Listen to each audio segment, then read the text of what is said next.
నమస్తే, welcome to Ayushman భవ. మీరు భుజాలు, మోకాళ్ళు, తొంటి నొప్పుల సమస్యలతో బాధపడుతున్నారా? ఎక్కువ దూరం నడవలేకపోతున్నారా?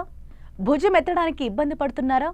భుజం, మోకాళ్ళు, తొంటి మొదలగు సమస్యలకు కీహోల్ సర్జరీ విధానాలపై సలహాలు, సూచనలు ఇవ్వడానికి Yashoda hospitals senior orthopedic surgeon doctor Prashith Gaddam గారు మనతో పాటు స్టూడియోలో ఉన్నారు. మరి వారిని అడిగి మరిన్ని వివరాలు తెలుసుకుందాం. Hello sir. నమస్కారం అమ్మా. సో మెయిన్గా కీహోల్ సర్జరీ అంటే ఏంటి? ఇప్పుడు కీ హోల్ సర్జరీ అంటే పేరులోనే కీ అనేది ఉంది కదా, సో కీ సైజ్ చిన్న హోల్తో ఒక కెమెరా పంపించేసి సర్జరీ అనేది జరగబడుతుంది. సో దాన్ని మామూలుగా ఆర్థోపెడిక్స్ లాంగ్వేజ్లో ఆర్థ్రోస్కోపీ అని అంటారు. సో అందుకే కీ హోల్ సర్జరీ కానీ ఆర్థ్రోస్కోపీస్ వన్ అండ్ ద సేమ్.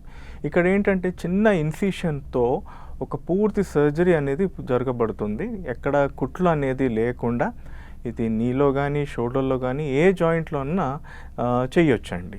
అందుకే దీన్ని కీ హోల్ సర్జరీ అని అంటారు. ఓకే సార్, అంటే ఎక్కడ చేస్తారు సార్? ఇప్పుడు కీ హోల్ సర్జరీ అనేది ప్రథమంగా చూస్తే కామన్గా knee joint is very common అండి. ఆ నీ జాయింట్కి వచ్చేసరికి లిగమెంట్ ఇంజురీస్, ఆ లిగమెంట్ ఇంజురీస్కి వచ్చేసరికి క్రూషియేట్ లిగమెంట్ కానివ్వండి, మెనిస్కల్ ఇంజురీస్ కానివ్వండి, లేకపోతే ఏదన్నా లూజ్ బాడీస్ ఉన్న ఈ కీ హోల్ సర్జరీ జరగబడుతుంది. కొన్ని సందర్భాల్లో ఏదైనా బయాప్సీ కానీ చిన్న ముక్క తీసి పరీక్షకు పంపడం కూడా కీ హోల్ సర్జరీ ద్వారా జరగబడుతుంది. ఇంకా కొన్ని సందర్భాల్లో మోకాల్లో నీరు వచ్చింది, ఆ నీరు తీయాలన్నా కానీ కీ హోల్ సర్జరీ వల్ల ఇది సాధ్యం అనేది జరుగుతుందమ్మా. అయితే నీ కాకుండా ఇంకా షోల్డర్లో ఇది సర్జరీ చేయొచ్చు, యాంకిల్ జాయింట్లో చేయొచ్చు, ఎల్బో జాయింట్లో చేయొచ్చు, రిస్ట్ అండ్ హిప్, ఆల్మోస్ట్ అన్ని జాయింట్స్లో ఈ కీ హోల్ సర్జరీ అనేది చేయొచ్చండి. Yes sir. So one by one మాట్లాడుకుంటే, సో షోల్డర్లో చేయాల్సి వచ్చినప్పుడు సర్జరీ ఎలాంటి కండిషన్లో ఉన్నప్పుడు చేస్తాం? ఇప్పుడు షోల్డర్ అనేది ఈ మధ్య తరచుగా మనం వింటూనే ఉన్నాము, ఫ్రోజన్ షోల్డర్ అనేది. సో ఫ్రోజన్ షోల్డర్లో ఫస్ట్ స్టేజ్లో ఫిజియోథెరపీ, ఐస్ ప్యాక్స్, కొన్ని అనాల్జెసిక్స్ పెడతాం. ఎప్పుడైతే పేషెంట్కి భుజం లేపడంలో ఇబ్బందిగా ఉంది, అసలు నొప్పి భరించలేకపోతున్నారు అన్న సందర్భంలో ఈ ఆర్థ్రోస్కోపీ అనేది చేయొచ్చండి. ఆర్థ్రోస్కోపీ చేయడం వల్ల ఏదైతే లోపల క్యాప్సుల్ అనేది ఏదైతే ఉందో దాన్ని కొద్దిగా రిలీజ్ చేస్తాం. అది థిక్గా అయిపోయి కొద్దిగా దాని మందం పెరగడం వల్ల ఈ షోల్డర్ స్టిఫ్నెస్ అనేది వస్తుంది. సో ఆర్థ్రోస్కోపీలో ఈ క్యాప్సుల్ అనేది మెల్లిగా రిలీజ్ చేస్తా కొద్దీ ఈ మూమెంట్ అనేది ఇంప్రూవ్ అవుతుంది. So frozen shoulder is one condition. Second common condition ఇది షోల్డర్ డిస్లొకేషన్, అంటే భుజం జారడం అన్నమాట. సో కొంతమందికి షోల్డర్ రికరెంట్గా, అంటే ఎవ్రీ 1 month కానీ 2 weeks కానీ కొద్దిగా ఏదైనా ఆటలాడినా, ఏదైనా ఇసరడానికి ఏమైనా ట్రై చేసినా షోల్డర్ అనేది డిస్లొకేట్ అవుతూ ఉంటుంది. సో అలా 2 times 3 times 4 times కానీ షోల్డర్ డిస్లొకేషన్ జరిగితే డెఫినెట్గా ఇలాంటి పేషెంట్స్కి ఆర్థ్రోస్కోపీ సర్జరీ చేయాల్సింది. సో అది కాకుండా ఇంకా కొంతమందికి రొటేటర్ కఫ్ ఇంజురీస్ అంటారు. బేసికలీ ఇవి మసిల్ ఇంజురీస్ అన్నమాట. సో ఈ మసిల్ ఇంజురీస్కి కూడా ఆర్థ్రోస్కోపీ పద్ధతిలో మనము సర్జరీ చేయొచ్చు. Yes sir. సో అలాగే ఇంతాక మీరు elbow, hip and ankle points కూడా చెప్పారు. సో ఇక్కడ ఎలాంటి కండిషన్స్లో చేయాల్సి వస్తుంది? ఇప్పుడు యాంకిల్లో కొన్ని సందర్భాల్లో ఒక చిన్న లిగమెంట్ ఉంటుందమ్మా, దాన్ని ATFL లిగమెంట్ అంటారు. యూజువల్గా అథ్లీట్స్ కానీ స్పోర్ట్స్ ఆడే వాళ్ళ దాంట్లో ఈ యాంకిల్ ఇంజురీస్ జరుగుతాయి. సో ఇందులో కూడా మనం ఆ లిగమెంట్ సర్జరీ అనేది కీ హోల్ పద్ధతిలో చేయొచ్చు. అది కాకుండా కొంతమందికి ఈవెన్ రిస్ట్ జాయింట్లో కూడా కొన్ని ప్రాబ్లమ్స్ ఉంటాయి. ఇప్పుడు కార్పల్ టనల్ సిండ్రోమ్ అని ఒక కండిషన్ ఉంది. అక్కడ నరం అనేది లోపల అనేది మొద్దుబారిపోయి లోపల ఆ మూమెంట్ వల్ల చాలామందికి పెయిన్ అనేది వస్తుంది. దాన్ని మీడియన్ నర్వ్ అని అంటాం. సో ఈ కార్పల్ టనల్ రిలీజ్ కూడా ఈ రిస్ట్ జాయింట్లో ఆర్థ్రోస్కోపీ పద్ధతిలో చేయొచ్చు. అది కాకుండా కొంతమందికి ఎల్బో ప్రాబ్లమ్స్ ఉన్న వాళ్ళకు కూడా ఈ కీ హోల్ సర్జరీ వల్ల చాలా వరకు పెయిన్ రిలీఫ్ అనేది జరుగుతుంది. అయితే మనం చూసిన ఈ డైలీ ప్రాక్టీస్లో నీ చాలా కామన్గా వస్తుంటాయి. ఎందుకంటే రోడ్ ట్రాఫిక్ యాక్సిడెంట్స్ కానివ్వండి, లేకపోతే స్పోర్ట్స్ ఆడేటప్పుడు కానివ్వండి, ఈ తరచుగా చాలా మందికి ఈ లిగమెంట్ ఇంజురీస్ జరుగుతూ ఉంటాయి. అవి సరైన డయాగ్నోసిస్తో మనం లిగమెంట్ సర్జరీ అనేది చేయొచ్చు. బట్ కంపల్సరీగా ఫస్ట్ ఇనీషియల్గా MRI అనేది మ్యాండేటరీ అండి. ఆ MRI బట్టి ఆ లిగమెంట్ ఎలా ఉంది, ఏ స్టేజ్లో ఉంది, చిన్నగా తెగిందా పెద్దగా తెగిందా అని దాన్ని బట్టి కీహోల్ సర్జరీ అవసరమా లేదా అనేది డిసిషన్ తీసుకోవాల్సి వస్తుంది. సో కాంప్లికేషన్స్ ఎలా ఉంటుంది సార్? ఇప్పుడు ఈ కీహోల్ సర్జరీలో ఒక రకంగా చెప్పాలంటే కాంప్లికేషన్ ఉండవమ్మా. జీరో ఇన్ఫెక్షన్ రేట్ ఉంటుంది, నెగ్లిజిబుల్ అని చెప్పొచ్చు. అసలు ఎక్కడో అక్కడ ఒక ఇన్ఫెక్షన్ ఏదైనా వినడానికి వస్తుంది తప్ప మామూలుగా ఇలాంటి సర్జరీస్లో అసలు ఇన్ఫెక్షన్ రేటు జీరో కింద చెప్పొచ్చు. సార్, సో ఈ సర్జరీ చేసేటప్పుడు ఈ బ్లడ్ లాస్ అనేది ఉంటుందా? అస్సలు ఉండదమ్మా, బ్లడ్ లాస్ ఉండదు. ఎందుకంటే మనము టోర్నికేట్ పెట్టి నార్మల్ సలైన్ లోపల ఇన్ఫ్యూజ్ చేసి సర్జరీ అనేది జరగబడుతుంది. సో అవుట్కమ్ కూడా బాగానే ఉంటుంది. ఎలాంటి బ్లడ్ లాస్ కానీ బ్లడ్ ట్రాన్స్ఫ్యూషన్స్ కానీ ఇలాంటివి ఏమీ అవసరం పడదు. అది నీ కానివ్వండి, షోల్డర్ కానివ్వండి, ఏ జాయింట్కైనా ఆర్థ్రోస్కోపీ చేస్తే బ్లడ్ లాస్ అనేది అసలు ఉండదు. Yes sir. సో అలాగే ఈ సర్జరీ తర్వాత ఆ పేషెంట్ మళ్ళీ వర్క్కి వెళ్ళొచ్చా? అంటే ఎన్ని రోజులు హాస్పిటల్లో స్టే చేయాల్సి వస్తుంది? హాస్పిటల్కి అయితే నియర్లీ ఓన్లీ 1 డే సరిపోతుందండి. తగ్గిన తర్వాత ఒక 2 months మాత్రము depending upon the injury physiotherapy కానీ రీహాబిలిటేషన్ ఎక్సర్సైజెస్ తప్పని పరిస్థితుల్లో చేయాల్సింది. అయితే ఒకవేళ నీకు వచ్చేసరికి క్రూషియేట్ లిగమెంట్ అంటే ఏసియల్ లిగమెంట్ సర్జరీ అవుతే మాత్రము డే 1 నుంచే పేషెంట్ కెన్ వాక్ అండి. కంప్లీట్గా పూర్తిగా బరివేసి పేషెంట్ నడవచ్చు. కొన్ని ఇంజరీస్ ఉంటాయి, పీసీఎల్ అంటాము, కానీ మెనిస్కస్ అంటాము. అలాంటి సందర్భాల్లో కొన్ని రోజులు రెస్ట్ ఇవ్వాల్సిన పరిస్థితి వస్తుంది. బట్ యూజువల్గా వాళ్ళు కూడా 3 weeksలో రికవర్ అయిపోతారు. కానీ ఒక 2 months కనీసం ఫిజియోథెరపీ చేస్తే రికవరీ అనేది ఫాస్ట్గా ఉంటుంది. ఈవెన్ షోల్డర్ కానివ్వండి, యూజువల్గా ఒక 2 to 3 weeks కొద్దిగా రెస్ట్ ఇస్తాము. ఆ తర్వాత ఫిజియోథెరపీ స్టార్ట్ చేసి రికవరీ అనేది మెల్లిమెల్లిగా పెరుగుతూ ఉంటుంది అలాంటి పేషెంట్స్లో. Yes sir. సో ఈ కీహోల్ సర్జరీలో ఇన్ఫెక్షన్స్ అయ్యే ఛాన్సెస్ ఉన్నాయంటే? లేదమ్మా, అస్సలు ఇన్ఫెక్షన్స్ అనేది ఇట్లాంటి సర్జరీస్ అసలు ఉండదు. ఎందుకంటే మనము ఈ కీహోల్ పద్ధతిలో ఏంటంటే ఎక్కడ బ్లీడింగ్ కాదు, ఇన్ఫిషన్ అనేది చాలా చిన్నగా 1 centimeter ఉంటుంది. సో ఇన్ఫెక్షన్ రేట్స్ అనేది అసలు ఉండవు. Yes sir. అంటే ఈ ఎలాంటి కండిషన్స్ ఉన్నప్పుడు ఈ సర్జరీస్ అనేది ఎక్కువగా చేస్తారు? ఇప్పుడు సర్జరీస్కి వచ్చేసరికి కామన్గా వచ్చేది నీ అండి. ఫస్ట్ కామన్ కండిషన్ ఈజ్ నీ, సెకండ్ ఈజ్ షోల్డర్. నీలో కూడా చాలా సందర్భాల్లో రోడ్ ట్రాఫిక్ యాక్సిడెంట్ ఈవెంట్స్ కానివ్వండి, లేకపోతే స్పోర్ట్స్ ఇంజరీస్లో ఈ లిగమెంట్ ఇంజరీస్ తరచుగా కనబడతాయి. సో ఆ లిగమెంట్ ఇంజరీస్లో కూడా ఎలాంటి ఇంజరీస్ అనేది మనం ఎంఆర్ఐ చేసి దాన్ని బట్టి మనము సర్జరీ అవసరమా లేదా అనేది డిసిషన్ అనేది తీసుకుంటాం. అయితే ఫస్ట్ ఇనీషియల్గా ఏంటంటే ఎంఆర్ఐ కనీసం ఒక వారం రోజుల తర్వాతనే మనం ఎంఆర్ఐ తీస్తాము. ఎందుకంటే లోపల వాపు అనేది తగ్గాలి. ఆ వాపు తగ్గిన తర్వాత దాన్ని ఎంఆర్ఐ తీసి ఆ లిగమెంట్ ఇంజురీ ఏదైతే ఉందో అది చిన్నదా పెద్దదా అనేది దాన్ని బట్టి మనము డిసిషన్ అనేది తీసుకుంటాం. సో అందరికీ ఆర్థ్రోస్కోపీ అవసరం అనేది పడదమ్మా. ఏదో కొంతమందికి ఆర్థ్రోస్కోపీ పడుతుంది. బట్ అందులో స్టేజ్ బట్టి అవసరమా లేదా అనేది డిసిషన్ అనేది తీసుకుంటాం. సో కామన్ ప్రాక్టీస్లో అయితే మాత్రము నీ ఇంజరీస్ ఆర్ వెరీ కామన్. అందులో కొలాటరల్ లిగమెంట్స్ అంటారు, క్రూషియేట్ లిగమెంట్స్ అంటారు, మెనిస్కస్ అంటారు. షోల్డర్కి వచ్చేసరికి షోల్డర్ డిస్లొకేషన్ కానివ్వండి, రొటేటర్ కఫ్ కానివ్వండి, లేకపోతే మన కామన్గా మనం చూసేది ఫ్రోజన్ షోల్డర్లో కూడా మనం ఈ కీ హోల్ కానీ ఆర్థ్రోస్కోపీ సర్జరీ చేయొచ్చు. సో ఈ లిగమెంట్ ఇంజురీని ట్రీట్ చేయకపోతే ఏమవుతుందంటారు? ఇప్పుడు ఏమవుతుందంటే ఈ నీకు వచ్చేసరికి క్రూషియేట్ లిగమెంట్స్ కానివ్వండి, మెనిస్కస్ కానివ్వండి, మనం సర్జరీ చేయలేదనుకోండి, క్రమక్రమంగా మోకాలు అరగడం అనేది జరుగుతుందమ్మా. పేషెంట్ నడకలో కూడా ఇబ్బందిగా ఉంటుంది, మెట్లు ఎక్కాలన్నా దిగాలన్నా ఇబ్బందే. స్పోర్ట్స్ ఆడేవాళ్ళు స్పోర్ట్స్ ఆడలేరు, కింద కూర్చోవాలన్నా లెగ్గాలన్నా ఇబ్బందిగా ఉంటుంది. ఇంకా క్రమక్రమంగా ఈ మూమెంట్స్ ఇవన్నీ యాక్టివిటీస్ అన్నీ రెస్ట్రిక్ట్ అవుతాయి. సో ఏదైతే మనకు 60-70 ఏళ్ళకు మోకాలు అరగాల్సిందో అది కాస్త ముందుగా వచ్చే అవకాశాలు ఉంటాయి. సో బేసిక్గా ఏంటంటే ఈ injuries if they go untreated, అంటే మనం ఎలాంటి ట్రీట్మెంట్ తీసుకోకపోతే ఈవెన్చువలీ ఆర్థరైటిస్ అంటే మోకాల్లో అరుగుదల అనేది వచ్చే అవకాశాలు పుష్కలంగా ఉంటాయి.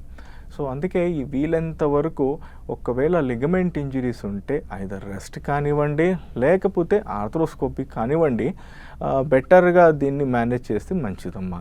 అలాగే షోల్డర్ కూడా అంతేనండి. సో ఒకవేళ షోల్డర్ కూడా మనం ట్రీట్మెంట్ తీసుకోలేదనుకోండి, పేషెంట్కి ఇన్స్టెబిలిటీ ఉంటుంది, పెయిన్ ఉంటుంది, అండ్ క్రమక్రమంగా చెయ్యి పైకి లెగాలన్నా లేకపోతే ఈవెన్ బట్టలు వేసుకోవాలన్నా ఇబ్బందిగా ఉంటుంది. సో అందుకే ఆర్థ్రోస్కోపీ ఇలాంటి సందర్భాల్లో చేస్తే మంచిది. సార్, అసలు ఈ భుజాలు, మోకాలు నొప్పి, తొంటి నొప్పులు ఎందుకు స్టార్ట్ అవుతాయి అంటారు? ఏ విధంగా గుర్తించవచ్చు? ఇప్పుడు మోకాళ్ళకు వచ్చేసరికి ఈ మధ్య మనం చూస్తున్నాం, చాలామందికి మోకాలు నొప్పులు తొందరగా వస్తున్నాయి. సో అధిక బరువు కలగనివ్వడం వల్ల, లేకపోతే మసిల్ వీక్నెస్ వల్ల, లేకపోతే చిన్న చిన్న దెబ్బలు కానీ అలాంటి లిగమెంట్ ఇంజరీస్ వల్ల ఈ మోకాలు అరుగుదల అనేది ఈ మధ్య తరచుగా వస్తున్నాయి. అలాగే భుజానికి సంబంధించింది కూడా డయాబెటిక్ పేషెంట్స్ కానివ్వండి, లేకపోతే ఇలాంటి భుజానికి సంబంధించిన గాయాలు కానివ్వండి, దీనివల్ల కూడా ఈ మధ్య భుజం నొప్పులు, మోకాలు నొప్పులు తొందరగా వచ్చేస్తున్నాయమ్మా. సో భుజానికి వచ్చేసరికి షుగర్ కంట్రోల్ పెడుతూ రెగ్యులర్గా వ్యాయామం అంటే షోల్డర్కి సంబంధించిన కొన్ని ఎక్సర్సైజెస్ చేస్తే ఈ ఫ్రోజన్ షోల్డర్ లాంటి ప్రాబ్లమ్స్ రాకుండా మనం కాపాడుకోవచ్చు. ఇక మోకాళ్ళకు వచ్చేసరికి లిగమెంట్ ఇంజరీస్ కాకుండా రెగ్యులర్గా ఎక్సర్సైజెస్ చేస్తూ స్పోర్ట్స్ ఆడేటప్పుడు కూడా మనం కాపాడుకోవడం, అంటే లిగమెంట్ ఇంజరీస్ కాకుండా రెగ్యులర్గా ఎక్సర్సైజ్ చేయడం, వార్మప్ ఎక్సర్సైజ్ చేయడం, ఇవన్నీ చేస్తే లిగమెంట్ ఇంజరీస్ కూడా చాలా వరకు జరగకుండా మనం కాపాడుకోవచ్చు. సార్, సో ఈ సర్జరీ తర్వాత ఇప్పుడు స్పోర్ట్స్ పర్సన్ కూడా మళ్ళీ బ్యాక్ వాళ్ళు అగైన్ స్పోర్ట్స్ డెఫినెట్గా అమ్మా. ఇప్పుడు చాలా మంది స్పోర్ట్స్ పర్సన్కి షోల్డర్ ప్రాబ్లమ్స్ కానీ, నీ ప్రాబ్లమ్స్ కానీ, యాంకిల్ ప్రాబ్లమ్స్ కానీ వస్తూనే ఉంటాయి. అందుకే దీన్ని స్పోర్ట్స్ రిలేటెడ్ ఇంజురీస్ అని అంటారు. సో స్పోర్ట్స్ ఆడేటప్పుడు కానీ, లేకపోతే వార్మప్ చేసేటప్పుడు కానీ ఇలాంటి ఇంజురీస్ జరిగే అవకాశాలు ఉంటాయి.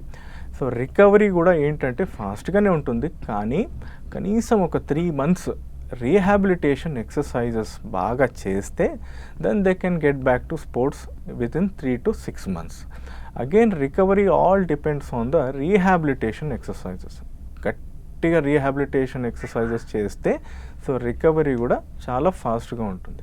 సో ఎనీ స్పోర్ట్స్ మెన్ ఎలాంటి స్పోర్ట్స్ ఉన్నా కానీ ఒక 3 months if they can do rehabilitation exercises, they can easily get back to sports అండి. సో అలాగే ఎవరిలో ఎక్కువగా ఈ జాయింట్ ప్రాబ్లమ్స్ అనేవి చూస్తూ ఉంటాం? ఇప్పుడు ఎలాంటి హై ఎండ్ స్పోర్ట్స్ ఆడే వాళ్ళ దాంట్లో ఈ షోల్డర్ ప్రాబ్లమ్స్ వస్తుంటాయి. ఇంకా మోకాళ్ళకు వచ్చేసరికి సాకర్ ప్లేయర్స్ కానివ్వండి, లేకపోతే క్రికెట్లో కూడా బౌలింగ్ చేసేవాళ్ళు కానివ్వండి, లేకపోతే హాకీ ప్లేయర్స్ కానివ్వండి, కబడ్డీ కానివ్వండి, ఇలాంటి ప్లేయర్స్లో, ఇలాంటి స్పోర్ట్స్ ఆడే వాళ్ళ దాంట్లో ఈ తరచుగా లిగమెంట్ ఇంజరీస్ అనేది జరుగుతూ ఉంటాయి.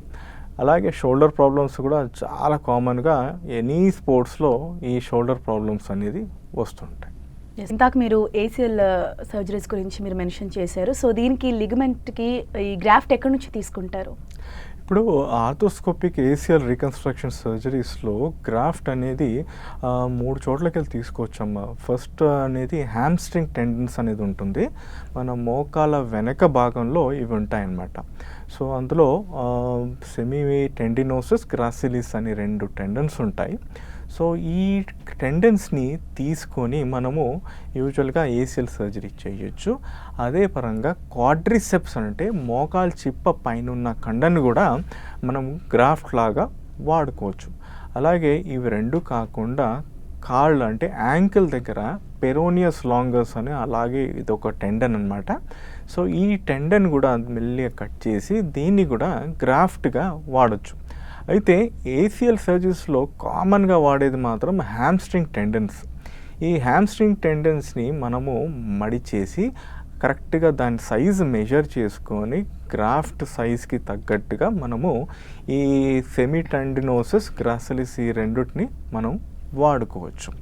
అయితే చేసిన తర్వాత ఈ గ్రాఫ్ట్కి పైన కానీ కింద కానీ చిన్న బటన్ కానివ్వండి, లేక చిన్న స్క్రూ లాంటిది ఫిక్స్ చేసి కదలకుండా టెన్షన్లో ఈ గ్రాఫ్ట్ అనేది మనము లోపల పెట్టొచ్చు. ఆ తర్వాత తెల్లారి నుంచి మనము depending upon the general condition మనము వెయిట్ బేరింగ్ అంటే పూర్తిగా బరివేసి పేషెంట్కి నడిపియొచ్చు. సో ఒక రకంగా చెప్పాలంటే 3 సైట్స్ అమ్మ. ఒకటి సెమీటెండినోసస్ గ్రాసిలిస్, దీన్ని హ్యామ్స్ట్రింగ్ మసిల్స్ అని అంటారు. రెండోది మోకాలు చిప్ప పైన ఉన్న క్వాడ్రిసెప్స్ టెండన్ అంటారు. Third peroneus longus. సో ఈ మూడిట్లో ఏదైనా మనము గ్రాఫ్ట్ కింద ఏసియల్ లిగమెంట్ టేర్ అయినప్పుడు వాడుకోవచ్చు. సార్, ఈ మెనిస్కస్ సర్జరీస్లో ఏం చేస్తారు? ఇప్పుడు మెనిస్కస్ అంటే ఏంటి లేదమ్మా, ఇది ఒక రౌండ్ కుషన్ లాంటివి ఉంటాయన్నమాట మోకాల మధ్యలో. ఈ కుషన్ వల్ల దీనికి ఎలాంటి ఇంజురీ అయినా కానీ ఆర్థరైటిస్ చేంజెస్ వచ్చే అవకాశాలు పుష్కలంగా ఉంటాయి. సో మెనిస్కస్ టేర్ అయినప్పుడు అవి ఏ జోన్లో ఉన్నాయి, ఎంత పెద్ద టేర్ ఉంది అనేది దాన్ని బట్టి మేనేజ్మెంట్ అనేది ఉంటుంది. సో కొన్ని సందర్భాల్లో టైప్ 1 కానీ లేకపోతే చిన్నగా టేర్ ఉన్నదనుకోండి, దాన్ని ఏం చేయమమ్మా, అది యూజువల్గా రెస్ట్తో ఎక్సర్సైజెస్తో రికవర్ అవుతారు. కొన్ని సందర్భాల్లో టేర్ పెద్దగా ఉండి లోపల వైపు ఉంది అనుకోండి, అలాంటి సందర్భంలో అది ఎక్కడ ఉంది దాన్ని బట్టి మేనేజ్మెంట్ చేంజ్ అవుతుంది. సో కొన్ని సందర్భాల్లో మెనిసెక్టమీ అంటాం, అంటే చిన్న భాగం ఆ మెనిస్కస్లో చిన్న భాగాన్ని తీసేస్తాము. కొన్ని సందర్భాల్లో రిపేర్ కూడా చేయబడుతుంది. ఆ రిపేర్ కూడా చేయడం వల్ల మళ్ళీ ఆ మెనిస్కస్ అనేది కంప్లీట్గా హీల్ అవుతుంది. కానీ మెనిస్కస్ రిపేర్ చేసినప్పుడు మాత్రం ఒక 3 వీక్స్ యూజువలీ రెస్ట్ అని చెప్తాము. మెనిసెక్టమీ అంటే మెనిస్కస్ తీసేయడాన్ని మెనిసెక్టమీ అని అంటారు. అలాంటి సమయంలో తెల్లారి నుంచి అంటే డే 1 నుంచే పేషెంట్ అగైన్ వాకింగ్ అనేది స్టార్ట్ చేయొచ్చు. సో మెనిస్కస్ కానివ్వండి, ఏసిఎల్ కానివ్వండి, టేర్ బట్టి మేనేజ్మెంట్ అనేది చేంజ్ అవుతుందమ్మా. సార్, ఈ నీ రిలేటెడ్ ఇంజురీస్కి కీహోల్ సర్జరీ అవసరం అంటారా ఖచ్చితంగా? అంటే అన్ని ఇంజురీస్కి కీహోల్ సర్జరీ కానీ ఆర్థ్రోస్కోపీ అలాంటిది అవసరం అనేది ఏం ఉండదమ్మా.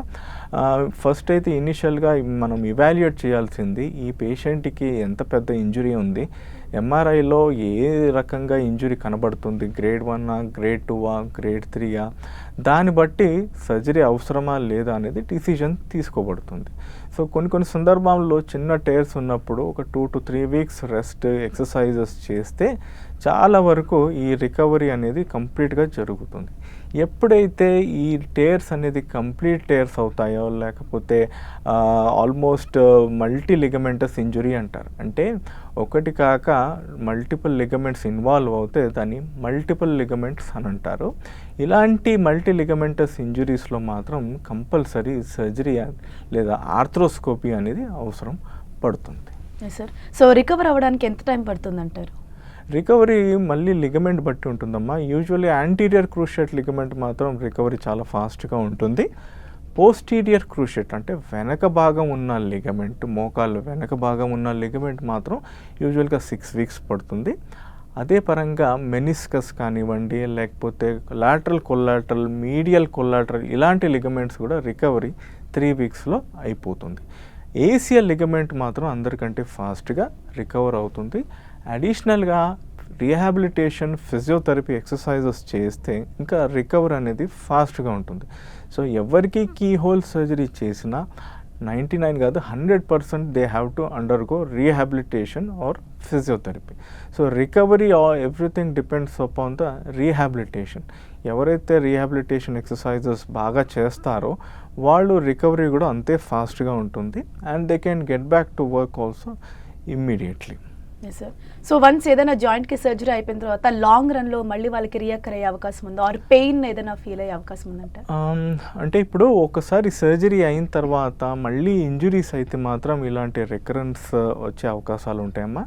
అది క్రూషియేట్ లిగమెంట్ సర్జరీస్ కానివ్వండి లేకపోతే భుజానికి సంబంధించిన ఇంజురీస్ కానివ్వండి, ఈవెన్ ఆఫ్టర్ సర్జరీ కొన్ని సందర్భాల్లో మళ్ళీ ఇంజురీ అయితే మళ్ళీ ఆ ఇంజురీస్ అనేది పెద్దగా అయ్యే అవకాశాలు ఉంటాయి. సో అందుకే రెగ్యులర్గా ఎక్సర్సైజెస్ చేస్తూ ఎలాంటి ఇంజురీస్ కాకుండా కాపాడుకుంటే ఎలాంటి ఇబ్బందులు అనేది రావు. సార్, సో ఒక జాయింట్లో పెయిన్ వస్తుందని అంటే దాన్ని ముందుగానే ఎలా గుర్తించవచ్చు అంటారు? దాన్ని నెగ్లెక్ట్ చేయడం వల్ల ఫర్దర్గా ఎలా కన్వర్ట్ అవుతుంది? ఇప్పుడు చాలా మందికి అమ్మ డాక్టర్ దగ్గర, ఒక ఆర్థోపెడిక్ సర్జన్ దగ్గరకు వచ్చేది కామన్ కంప్లైంట్స్ ఆర్ పెయిన్ అండి. ఆ పెయిన్ మైల్డ్ పెయినా, మోడరేట్ పెయినా, సివియర్ పెయినా దాన్ని బట్టి డాక్టర్ దగ్గరకు వస్తుంటారు. అండ్ రెండోది ఏంటంటే యాక్టివిటీస్ కానీ ఏమైనా రెస్ట్రిక్ట్ అవుతున్నాయా, మూమెంట్స్ ఏమైనా రెస్ట్రిక్ట్ అవుతున్నాయా, ఇవి రెండు ఒకవేళ ఎక్కువగా ఉన్నాయి అంటే దాన్ని ఒకటి ఎక్స్రే తీయాల్సింది first to rule out any other important complaints కానీ ఏమైనా ఉంటే. సెకండ్, అది కాకుండా అవసరం పడితే ఎంఆర్ఐ స్కానింగ్ కూడా అవసరం పడుతుంది. సో జనరల్గా ఇవాల్యుయేషన్ అనేది చేయాల్సి వస్తుంది, పెయిన్ ఎందుకు వస్తుంది, ఆ పెయిన్కి తగ్గట్టుగా ట్రీట్మెంట్ అనేది ఇవ్వబడుతుంది. Yes sir. సో ఇలాంటి పేషెంట్స్ వాళ్ళ డైలీ రొటీన్లో ఎలాంటి జాగ్రత్తలు తీసుకోవాలంటారు? ఫస్ట్ ఏంటంటే ఎక్సర్సైజెస్ అమ్మా. ఈవెన్ ఆఫ్టర్ సర్జరీ డే 1 నుంచి రెగ్యులర్గా ఎక్సర్సైజెస్ చేయాలి. ఆ ప్రోటోకాల్ ఏదైతే రీహాబిలిటేషన్ ప్రోటోకాల్ ఉంటుందో అది ఖచ్చితంగా ఫాలో కావాలి. ఒక 2 months ఒకవేళ రీహాబిలిటేషన్ చేస్తే ఎలాంటి ఇబ్బందులు ఉండవు. సో సర్జరీ తర్వాత కూడా ఎక్సర్సైజెస్ అనేది చేస్తూ ఉంటే మళ్ళీ ఈ ఇబ్బందులు అనేది రాకుండా ఉంటాయి. అలాగే రికవరీ కూడా ఫాస్ట్గా ఉంటుంది. Yes sir. సో స్టార్టింగ్ మీరు చెప్పినట్టు ఇంతకు ముందు కొంచెం ఓల్డ్ ఏజ్లో చూసేవాళ్ళు మీ పెయిన్స్, ఇప్పుడు యంగ్ ఏజ్ అండ్ పిల్లల్లో కూడా చూస్తున్నాము. సో పిల్లల్లో అరైజ్ అవ్వడానికి రీజన్ ఏంటంటారు?